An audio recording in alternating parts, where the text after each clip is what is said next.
Bulletin की शुरुआत करेंगे बड़ी खबर के साथ। पानीपत में अब प्रचार अभियान ने जोर पकड़ लिया है। चुनाव के लिए प्रचार तेज करेगी बीजेपी। केंद्रीय मंत्री मनोहर लाल सीएम कर सकते हैं दौरा, CM road show, Manohar Lal कर सकते हैं छोटी सभाएं। पानीपत में 9 मार्च को होनी है दूसरे चरण की वोटिंग। निकाय चुनाव को लेकर सभी निकायों में 2 मार्च को वोटिंग हुई, जबकि पानीपत में अब 9 मार्च को मतदान होंगे दूसरे चरण की वोटिंग। पानीपत बीजेपी ने 8 बागियों पर भी एक्शन लिया है। 6 साल के लिए बीजेपी से बाहर किया गया। इनमें 5 बागी लड़ रही हैं निगम का चुनाव।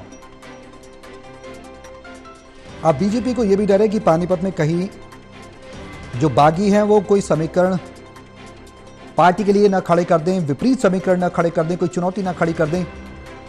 और इसी कड़ी में ये जो सीएम का रोड शो है, मनोहर लाल की छोटी सभाएं हैं, वो भी प्रस्तावित हैं। और अब पानीपत के निकाय चुनाव ने जोर पकड़ा है। बीजेपी की जो तैयारी है वो पहले से ही देखने को मिल रही है। एक मैराथन स्तर पर तैयारियां। पार्टी के बारे में कहा भी जाता है कि छोटे से छोटे चुनाव को पार्टी बेहद संजीदगी से लेती है और इसकी तैयारियां इसकी बानगी पेश करती है। चाहे लोकसभा चुनाव हो, विधानसभा चुनाव हो, या फिर उपचुनाव हो, या फिर निकाय चुनाव हो, लगातार बीजेपी एक्शन मोड में रही है। और सीएम सैनी प्रदेश में नेतृत्व कर रहे हैं और बीजेपी के तैयारियों को लेकर कोई खामी न शीर्ष नेतृत्व छोड़ना चाहता है और न ही प्रदेश नेतृत्व। लेकिन पानीपत में क्या कुछ चुनौती है बीजेपी के लिए, यह भी सवाल है। और विपक्ष की भूमिका क्या कुछ रह सकती है, क्योंकि बागी क्या बीजेपी के लिए चुनौती तो नहीं खड़ी कर देंगे, यह सवाल है। चुनाव के लिए प्रचार तेज करेगी बीजेपी। केंद्रीय मंत्री मनोहर लाल, सीएम नायब सैनी कर सकते हैं दौरा। पहले से ही सक्रियता केंद्रीय मंत्री मनोहर लाल की देखने को मिल रही है प्रदेश में। निकाय चुनाव को चुस्त दुरुस्त रखने के लिए कोई खामी न रहे, कोई कमी न रहे। और पानीपत निगम की बात की जाए तो पानीपत निगम में सबसे बड़ी समस्या प्रॉपर्टी आईडी की, परिवार पहचान पत्र की रही है। ट्रिपल इंजन की सरकार में भी यह समस्या सबसे बड़ी रही है, जिसको विपक्ष ने भी उठाया, कांग्रेस ने भी उठाया और एंटी इनकमेंसी के फैक्टर को कहीं ना कहीं सरकार के सामने विधानसभा चुनाव के दौरान लाकर खड़ा कर दिया। हालांकि सीएम फेस के परिवर्तन के बाद सीएम नायब सैनी ने वो तमाम घोषणाएं की, योजनाओं को बेहद कम समय में अमली जामा पहनाने की कोशिश की। न सिर्फ कोशिश की बल्कि जनता तक पहुंचाने का ऐलान भी किया और कुछ योजनाएं पहुंचाई भी, जिसका नतीजा यह रहा कि विधानसभा चुनाव में बीजेपी को प्रचंड जीत हरियाणा में मिली। दरअसल शीर्ष नेतृत्व जानता है कि प्रदेश में किस तरह से रूपरेखा तैयार करनी है और उसकी जो तैयारियां हैं वो लगातार दिल्ली से, गृह मंत्रालय से होती रही हैं। सीएम नायब सैनी की मुलाकात गृह मंत्री से, प्रधानमंत्री से, बैक टू बैक मुलाकातें भी इसकी ठोस तैयारियों को लेकर कहीं ना कहीं दर्शाती रही हैं। और अब पानीपत में प्रचार अभियान ने जोर पकड़ लिया है। चुनाव के लिए प्रचार अब बीजेपी तेज करेगी।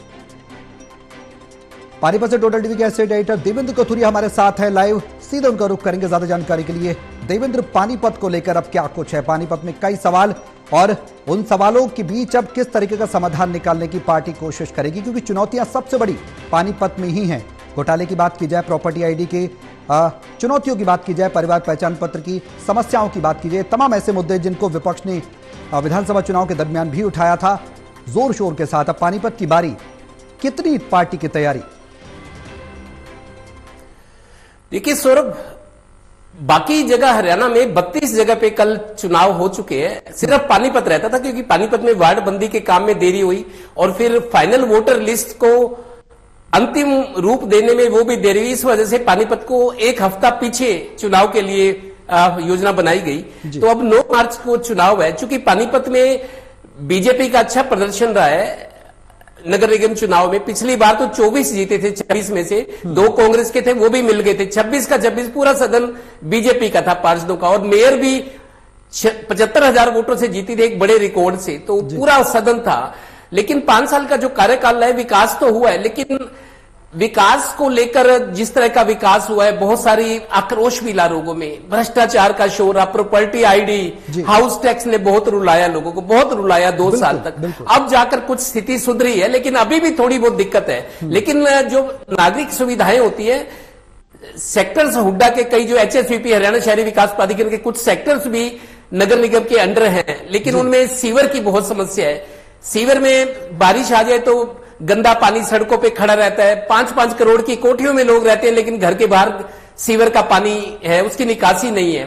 सड़कों में गड्ढे हैं, सड़कें बनी है लेकिन उस पर बहुत इरेगुलरिटीज रही हैं। आरोप लगे कि एक सड़क के 3-3 बार बिल भी बने हैं, जिसमें अफसर और ये इंजीनियरिंग शाखा के लोग और पार्षदों की भी भूमिका रही है। बहुत सारी गड़बड़ियां रही। यही वजह है कि 26 पार्षद जो बीजेपी के थे पिछले सदन में, पानीपत नगर निगम में, उनमें से 21 के टिकट ही काट दिए। पार्टी ने 21 चेहरों को हटा दिया कि इनको देखकर शायद लोग गुस्सा हो, क्योंकि उनके खिलाफ आक्रोश था। वजह अलग अलग थी, किसी पर भ्रष्टाचार के आरोप थे, कोई हवाबाज था, काम कम दिखावा ज्यादा करते थे, शोर ज्यादा करते थे, कुछ ऐसे थे जिसपे निष्क्रियता के आरोप थे, कुछ पे गुटबाजी के बहुत सारे कारण थे। 26 में से 21 पार्षदों के टिकट बीजेपी ने काटे, उनमें जगह नए चेहरे आए हैं। लेकिन ये जो नए चेहरे जा रहे हैं वार्डों में, इनको दिक्कत ये हो रही है, लोग शिकायतें बहुत कर रहे हैं कि सीवर का पानी घर के बाहर खड़ा होता है, सड़कें टूटी पड़ी है, कई जगह सड़कों में गड्ढे हैं और पीने के पानी की कई निकासी की बहुत समस्या है। जो कॉलोनी है शहर की पुरानी, बारिश आ जाए क्योंकि नालियां नीची है, मकान ऊपर उठ गए या सड़कें बन गई तो मकान का लेवल नीचे हो गया, नाली का पानी सड़कों पर आता है। देखिए कुछ जगह ऐसी भी है जहां 1 लाख रुपए गज जगह है, शहर की जो कॉलोनी है 1 लाख रुपए गज जगह, लेकिन नालियों का पानी सड़कों पर बहता देख सकते हैं हम। हुडा के कुछ सेक्टर्स जो नगर निगम के अंडर आए हैं, HSVP से, अथॉरिटी से नगर निगम को शिफ्ट किए गए, ट्रांसफर किए गए, वहां भी बड़ी शिकायतें हैं। वाटर हार्वेस्टिंग सिस्टम है, देवेंद्र, चुनौतियां तमाम है, बारिश का पानी ताकि रिचार्ज हो। देवेंद्र, इस बीच तैयारियां भी हैं पार्टी की, लेकिन पानीपत में बीजेपी ने 8 बागियों पर भी एक्शन लिया है।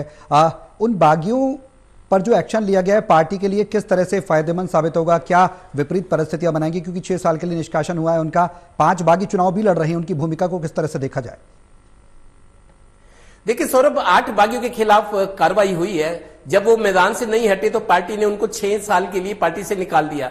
8 में से 5 लोग हैं जो चुनाव मैदान में डटे हुए हैं, उनको मनाने की कोशिश हुई, लेकिन नहीं। उनका तर्क यह है कि हमने काम किया है, हमारी टिकट काटी, जिन्होंने काम नहीं किया, दिया विधायकों मंत्रियों के जो चहेते थे उनको टिकट मिल गई, हमने काम किया, लोगों को जोड़ के रखा बीजेपी से और हमारी टिकट काटी। इस तरह की ग्रीवेंसीज है उनकी। तो 5 लोग मैदान में, जैसे वार्ड 17 से सुमन छाबड़ा है, उनके पति अशोक छाबड़ा को पार्टी से निकाला गया है। एक अंजलि शर्मा, हरीश शर्मा की बेटी है। हरीश शर्मा बहुत जमीन से जुड़े नेता थे, अब नहीं है वो, लेकिन उनकी बेटी चुनाव लड़ रही है। वार्ड 4 से अंजलि शर्मा। देवेंद्र, समय का थोड़ा किल्लत है, कंक्लूड करें। जी, पार्टी पर प्रभाव कंक्लूड संक्षेप में। 8 बागियों के खिलाफ कार्रवाई हुई है, और लेकिन वो मैदान से हट नहीं रहे। और मनोहर लाल केंद्रीय मंत्री है जो, और मुख्यमंत्री जा रहे, शायद 6 तारीख को आएंगे, क्योंकि 7 को बजट सेशन शुरू हो रहा है। तो मुख्यमंत्री रोड शो कर सकते हैं मेयर प्रत्याशी जो बीजेपी के कोमल सैनी के लिए, और केंद्रीय मंत्री मनोहर लाल का रोड शो का कितना असर देवेंद्र पड़ेगा, ये भी देखने वाली बात होगी। सभाएं कर सकते हैं। बिल्कुल, अब देखने वाली बात होगी कि तैयारियां कितनी सिरे पर चढ़ती है, क्योंकि पानीपत बीजेपी के पक्ष में हमेशा से रहा है, लेकिन इस बार जो बागियों पर एक्शन लिया गया है उसका कितना असर पार्टी पर देखने को मिलेगा और कितना फायदा पार्टी के पक्ष में होगा, देखने वाली